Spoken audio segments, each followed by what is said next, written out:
Hey everybody, what's going on? Hellmite here, bringing you another video from Grab the Lantern today. Today I wanted to talk about a post Riot Games put out talking about their goals and changes for the ranked season that will be coming before too long. Now, if you guys haven't been paying attention, the preseason items will be hitting the PBE, I believe, in the next couple of weeks, so we should be seeing those changes, and Riot are already talking about where they've come this season in terms of their ranked improvements and where they will be going for next season. Now, already Riot have made a bunch of changes, especially to behavioral systems, in order to try and get things into a better spot so you feel not quite as bad when your team is running it down or otherwise not doing really what you want them to do. This is specifically talking about the ranked systems in general and how they play out. Now, if you haven't been paying attention, Riot have already shipped a bunch of changes that they talked about at the beginning of the year in terms of improving ranked. They've already shipped out changes to improve autofill parity. So essentially, if your team has an autofill, the enemy team also has an autofill, or teams have the same number of autofills per. Pre-made disparity. So again, same deal, trying to make sure both teams have the same number of pre-mades. New matchmaking methodology in order to make sure that teams are kind of balanced out a little bit better. MMR clamps change to how matches take, so that way games at the bottom and top end of the tiers don't take a while to find matches, and a removal of flex restrictions, so to make it a lot more easy for players to just play in a 5-stack as opposed to having to stay with each other in flex queue, which should be about just like playing ranked with your friends. Now, Riot are still having a bunch of things that they are going to be working on in the future, and we're going to talk about some of those things that they did mention in their post. Now, first and foremost, coming in preseason, Riot will be removing interdivisional promotional series. What that means is that ordinarily when promoting from, let's say, Gold 4 to Gold 3, you would have to play a 3-game promotional series in order to actually get to the next tier. That will no longer be the case in preseason. Instead, if you have enough LP to hit 100 in Gold 4, for example, you will immediately be rolled over into Gold 3, and any LP you have will just sort of contribute to that. So if you're at 99 LP Gold 4, and then you earn 25 from a win, you will then essentially promote to Gold 3 and then have 24 LP waiting for you at that tier. So that should make climbing feel a little bit nicer and fewer road bumps along your way up the ladder.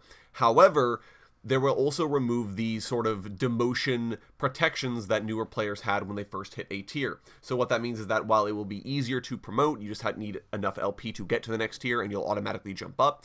It also means it will be easier to demote. So if you barely squeak into the next tier and then you lose a game or two, you can just fall immediately back down. So there could be some bad feelings about that, but overall I think this is a positive change that a lot of players will appreciate, because that way you don't have to worry too much about hitting your promos and then really hoping that these next 3 games your team is not completely doing terrible.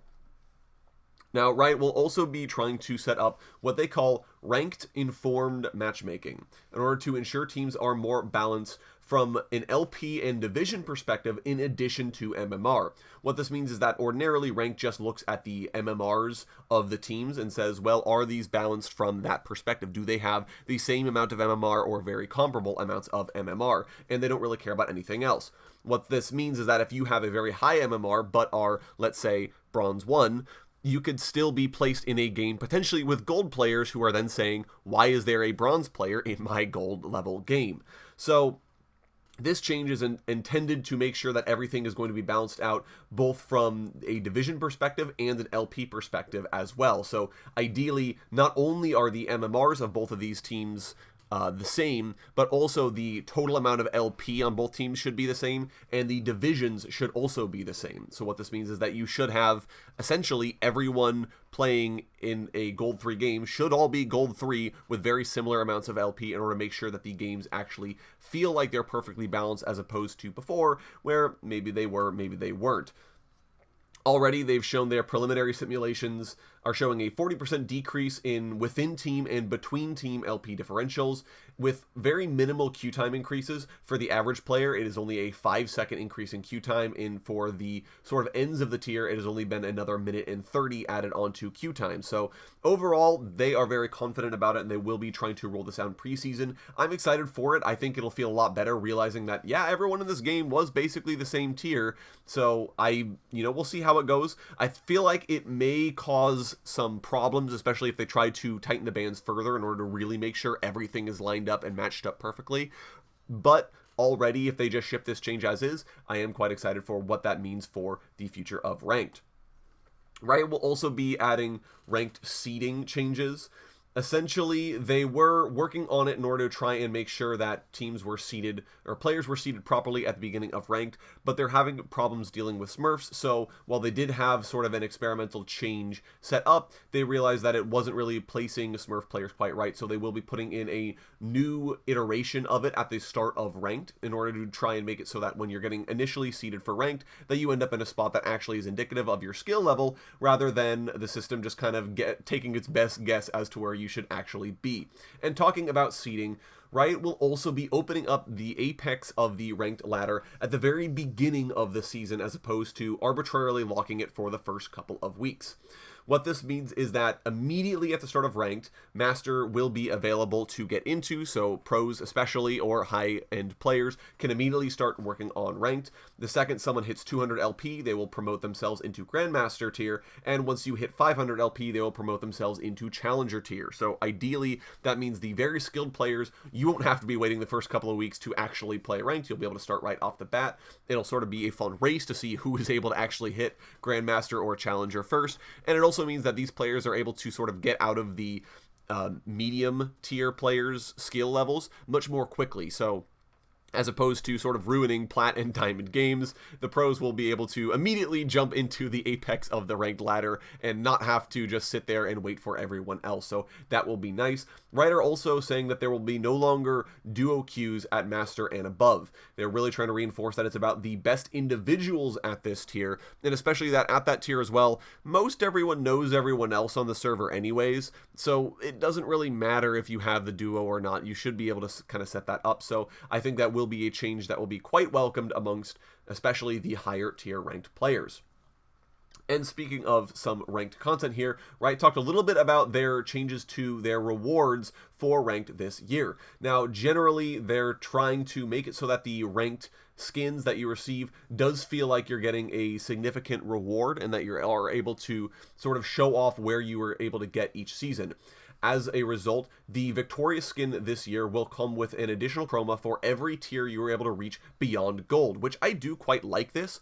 This means that if you hit gold, you have the skin, okay, great, that's nice, but if you hit plat, you'll have an additional chroma for that skin, and essentially you'll be able to sort of scale up that skin's chromas with every rank beyond that you get. So if you make it all the way to Challenger and you have, you know, the Challenger tier chroma, you'll be able to use that and say, hey, look, I made it to Challenger this year, as opposed to saying, look, I got an icon that I never use, and I got the Lucian skin that everyone else got. You know, some gold 4 scrub was able to cheese it at the end of ranked, and they got the same thing I did. Well, no longer. There's going to be at least something in order to show off that you hit Challenger. I don't know if I mentioned it, but the skin this year is going to be Lucian. Just judging by the teaser, I think it's obvious, and I think Lucian's been deserving of a Victorious skin for a long period of time. He's been a very popular champion for quite some time. He's been a very influential champion for quite some time, so it does make sense to give him the Victorious skin, especially this year, as he has been absolutely menacing the game in every single lane. So that is going to be quite nice.